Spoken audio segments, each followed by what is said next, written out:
හරි. ඉතින් අපි මේ වීඩියෝ එකෙන් බලමු කැන්ඩල් එකක් කියන එක හැදෙන්නේ කොහොමද? අපිට කැන්ඩල් එකක් කියන එක ප්‍රයෝජනවත් වෙන්නේ ඇයි?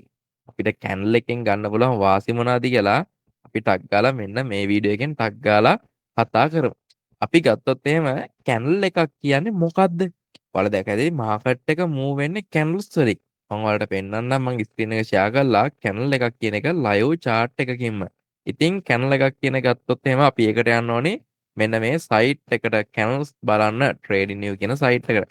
ඉතින් ඔයාලට ගත්තොත් එහෙම ඔයාලට පේනවා ඇති මේ බලන්න කැනල්ස් වලින් තමයි මාකට් එක මූව් වෙලා තියෙනවා කියලා අපිට පෙන්නන්නේ. මේ බලන්න උඩට පහළට යන කැනල්. ඉතින් ලයිව් මාකට් එක ගත්තොත් එහෙම ලයිව් මාකට් එකත් එහෙමයි අපිට බලා ගන්න පුළුවන් වෙනවා කැනල්ස් වලින් මාකට් එක මූව් වෙන විදිය. මේ බලන්න ඕන ස්ටොක් එකකට කියලා නැත්නම් මොනවා හරි ක්‍රිප්ටෝ එකකට කියලා මොනවා හරි එකකට කියලා කරන්සි එකකට ගියත් අපිට බලා ගන්න පුළුවන් කැනල්ස් වලින් තමයි මාකට් එක මූව් වෙන්නේ. දැන් මම මේ Nvidia එකේ ඉන්නේ. ඉතින් බලන්න කැනල්ස් වලින් මාකට් එක මූව් වෙන විදිය. බලන්න මේ අප් ඩවුන් කැනල.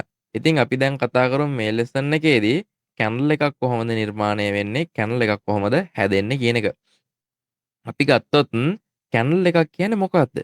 කැනල් එකක් කියන්නේ යම් කාල පරාසයක් තුල මිල යම් කාල පරාසයක් තුළ මිල ගමන් කර ආකාරය සමන් යම් කාල පරාසයක් තුළ ප්‍රයිස් එක කියන එක ගමන් කරපු ආකාරය සරලව පෙන්වන දෘශ්‍ය සටහනක්. ඒ කියන්නේ මෙහෙමයි. දැන් හිතන්නකෝ ඔයා යනවා කොහෙද? අපි ගත්තොත් එහෙම ඔයා කොහේ හරි ගමනක් යනවා. එතකොට ආරංචි වෙනවා මෙන්න මේ අඩිපාර දිගේ එන්න මේ ගෙදරට කියලා.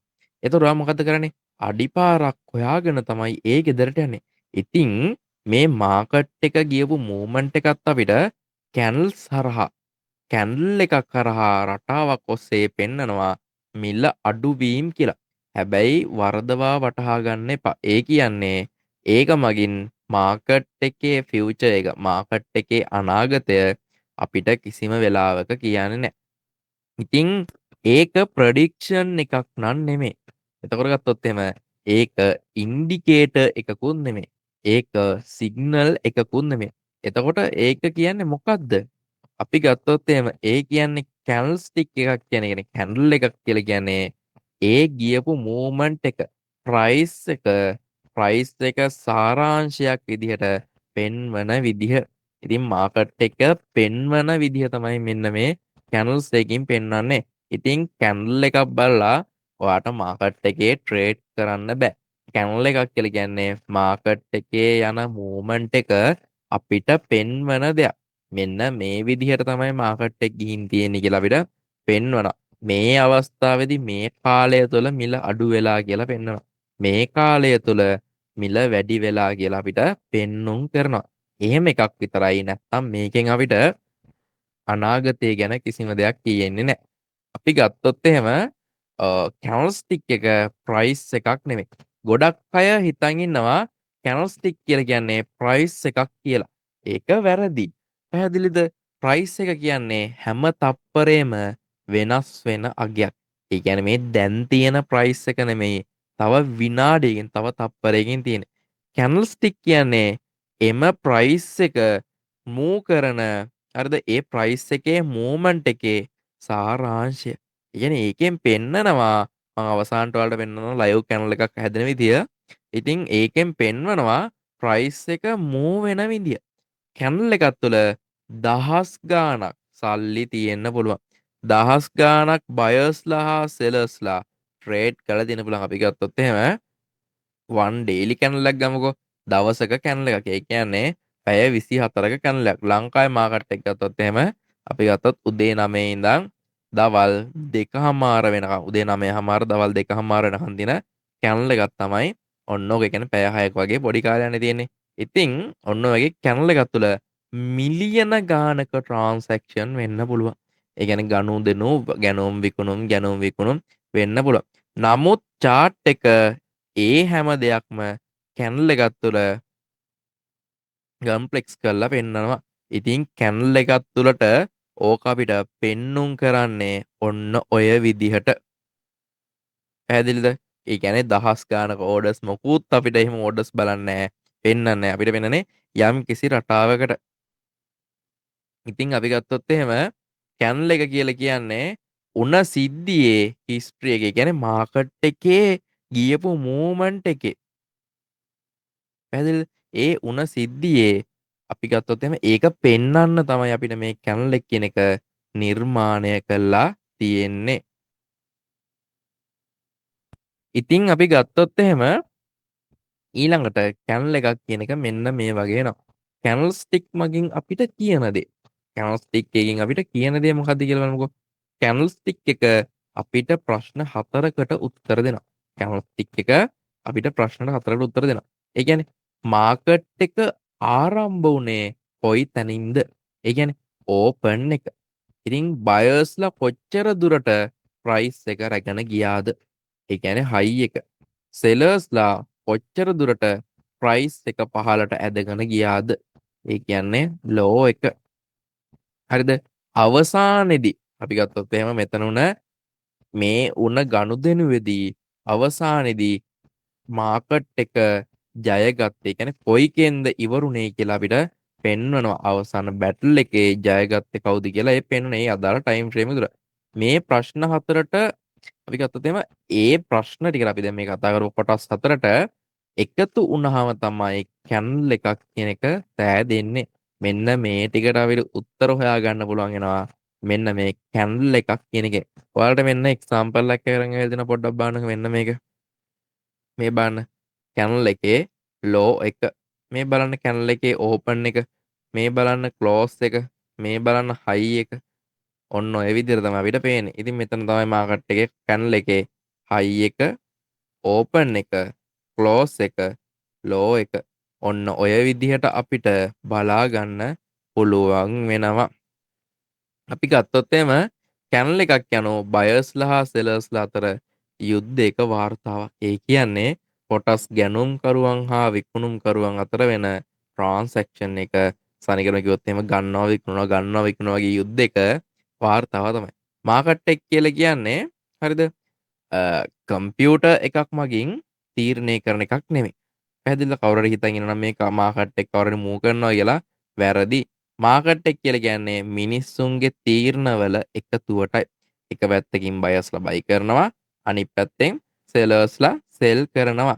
බයර් කෙනෙක් ඉන්නවා. හරිද? මේ ප්‍රයිස් එක අඩුයි. සෙලර් කෙනෙක් හිතනවා මේ ප්‍රයිස් එක වැඩි. බයර් කෙනෙක් හිතනවා මේ අවස්ථාවේදී ගන්න මට මේ ප්‍රයිස් එක වැඩි කියලා. හරිද?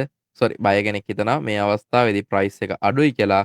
සෙලර් කියන හෙත් එක්ක කියනවා මේ අවස්ථාවේදී ප්‍රයිස් එක වැඩි කියලා. ඉතින් මෙන්න මේ මත දෙක ඇතන මේ දෙගොල්ලෝ අතර වෙන සිද්ධිය මාකට් එකේ පවතින්නේ කැනල්ස් ටික් එකක් කියන මෙන්න මේ සටහනේ ප්‍රතිඵලයක් විදිහට.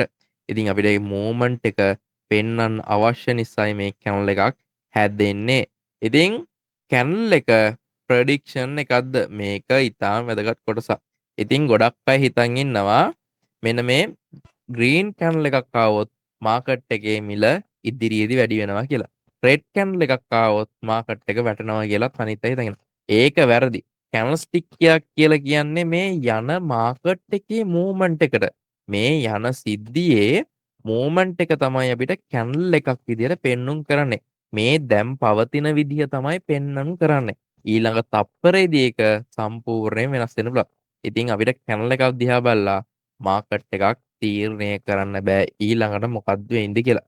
ඉතින් ලයින් chart එකක් සහ කැනල්ස්ටික් chart එක අතර වෙනස. ඉතින් අපි ලයින් chart එකක් ගැන හිතමුකෝ. මුලින්ම ලයින් chart එක පෙන්වන්නේ සාමාන්‍යයෙන් ක්ලොසින් ප්‍රයිස් එක විතරයි. කියන්නේ මේ මාකට් එක ගියා ක්ලෝස් වුණ ප්‍රයිස් එක විතරයි පෙන්වන්නේ. ඉතින් අපි ගත්තොත් මෙන්න මේ කියන දේවල්. මාකට් එක දවස පුරා කොච්චර දුර උඩට ගියාද? කොච්චර පහළට ආවද? බයර්ස්ලා කොච්චර ස්ට්‍රෝන්ද? සෙලර්ස්ලා කොච්චර ස්ට්‍රෝන්ද කියලා කිසිම දෙයක් අපිට ඔය මේ ලයින් chart ඇතුලේ පේන්නේ නැහැ. ලයින් chart එක කියන්නේ හරියට මූවි එකේ අවසාන සීසන් එක බලනවා වගේ දෙයක්. ඉතින් අර චුට්ටක් ඉතින් අපිට මූවමන්ට් එක පෙන්වන්න තමයි ලයින් chart එක ගමන් කරන්නේ.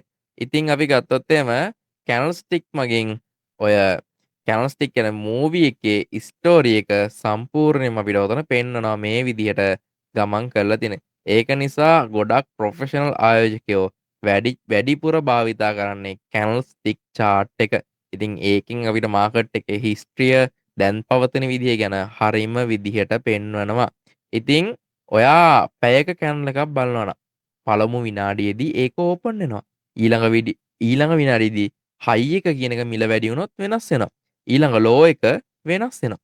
බොඩි එක වෙනස් වෙනවා. වික් එක දිගු වෙනවා. හරිද? ක්ලෝස් එකක් තාම වෙලා නැහැ. අන්න පැය අවසාන වෙනකන් ඒ කැනල් එක ඉවර වෙන්නේ නැහැ. ඉතින් තේරුම් ගන්න ඕනේ ඒ අදාළ කාලේ ඉවර වුණාට පස්සේ තමයි කැනල් එකක් කියන එක ඉවර වෙන්නේ. ඉතින් කැනස්ටික් එකක් කියලා කියන්නේ ජීවිත කතාවක්. ඉතින් අපි ගත්තොත් එහෙම එක කැනල් එකක් තුළ බලාපොරොත්තු තියෙනවා, බිය තියෙනවා, ලාභ ගැනීම තියෙනවා, පාඩුවෙන් පැන යාම තියෙනවා. හරිද? පැනික් වෙලා සෙල් කරපුවා තියෙනවා.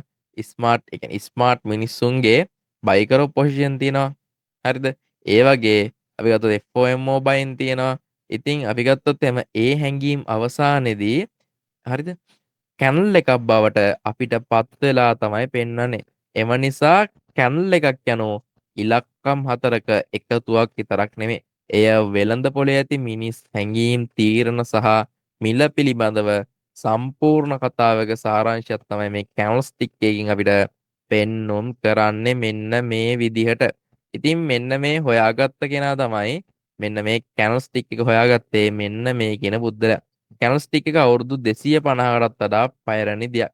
මෙය හම්බුනේ කියන්නේ මේක හොයාගත්තේ ජපන් ජාතික වෙළඳපොලේ හිටිය සහල් වෙලෙන්දෙක්. හරිද?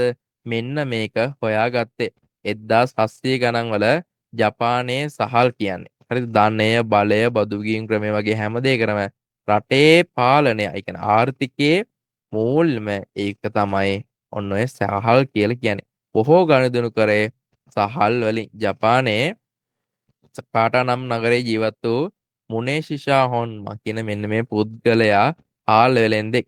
ඉතින් මෙන්න මේ වෙලෙන්දා ට්‍රේඩර්ස්ලට වෙන්න මේ දේ නිරීක්ෂණය කරා. මෙයා දැක්කා හාල් ප්‍රමාණයක් තිබුණත් දවසක ප්‍රයිස් එක ඉහළනවා. තවත් දවසක ප්‍රයිස් එක පහළනවා.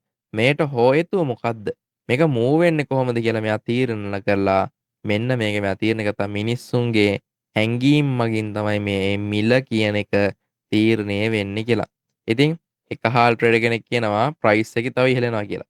තව හාල් ට්‍රේඩර් කෙනෙක් කියනවා يعني හාල් ගනුදෙනු කර නැහැ දැන් විකුණන්න කියලා. ඉතින් මාකට් එක මූව් කරේ හාල් වලින් නෙමෙයි මිනිස්සුන්ගේ හැඟීම් මේ අවස්ථාවේ තියෙන සිටුේෂන් එක ඒ තියෙන තීරණ මගින්. ඉතින් මෙයා හිතුවා මේ හැඟීම් අපිට chart එකෙන් පෙන්වන්න බැරිද?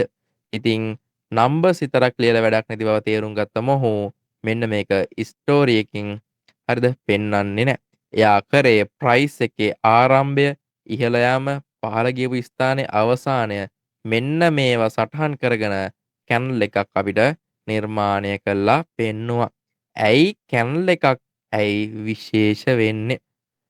අපි ගත්තොත් එහෙම ලයින් chart එකක් මගින් කියන්නේ අද ක්ලෝස් වුණ ප්‍රයිස් එක. ඒ කියන්නේ ගියපු හැඩේ විතරයි පෙන්වන්නේ. ප්‍රයිස් එක 120ට ආවද 80ට ගිහින් වැටුණාද බයර්ස්ලා ස්ට්‍රෝන්ද සෙලර්ස්ලා ස්ට්‍රෝන්ද කියලා මේ කිසිම එකක් අපිට ලයින් chart එකකින් කියන්නේ ලයින් chart එකෙන් අපිට ඕක කියන්නේ හැබැයි කැනල් එකකින් අපිට ඕක ස්ට්‍රෝන්ලි පෙන්වනවා. අපි ගත්තොත් එහෙම කැනල් ස්ටික්. ඉතින් අපි ගත්තොත් එහෙම කැනල් එකක් කියලා කියන්නේ මෙන්න මේ මාකට් එකේ මූවමන්ට් එක අනාගතය ගැන කියන්න පුළුවන් එකක් නෙමෙයි. අපි ගත්තොත් එහෙම ඒ කැනල් එකෙන් පෙන්වන්නේ ප්‍රයිස් එක මූව් වුණ විදිහ. ඉතින් අපි ගත්තොත් එහෙම මූවි එකේ ට්‍රේලර් එක වගේ තමයි අපිට ඔක පෙන්눔 කරන්නේ. ට්‍රේලර් එක වගේ තමයි අපිට ඔක පෙන්눔 කරන්නේ. මාකට් එක කොහෙන් පටන් ගත්තද? ඉතින් මැදදි මොකද උනේ? ඉතින් අපි ගත්තොත් එහෙම කවුද වැඩිපුර බලවත් උනේ? අවසානදී ඔය බැටල් එකෙන් දිනුවේ කවුද? ඔන්න ඔය කියන දේවල් තමයි අපිට ඔතනදී පෙන්눔 කරන්නේ. ඉතින් අපිට බලන්න පුළුවන් වෙනවා කැනල්ස් වලින් මාකට් එකේ ආව මූවමන්ට් එක හරියටම. ඉතින් අදට අපි ඔච්චරයි කතා කරන්න තියෙන්නේ. අපි එහෙනම් ඊළඟ වීඩියෝ එකකින් තවත් දැනුමක් එක්ක අපි හම්බෙමු. ඉතින් එහෙනම් හැමෝටම සුබ දවසක්.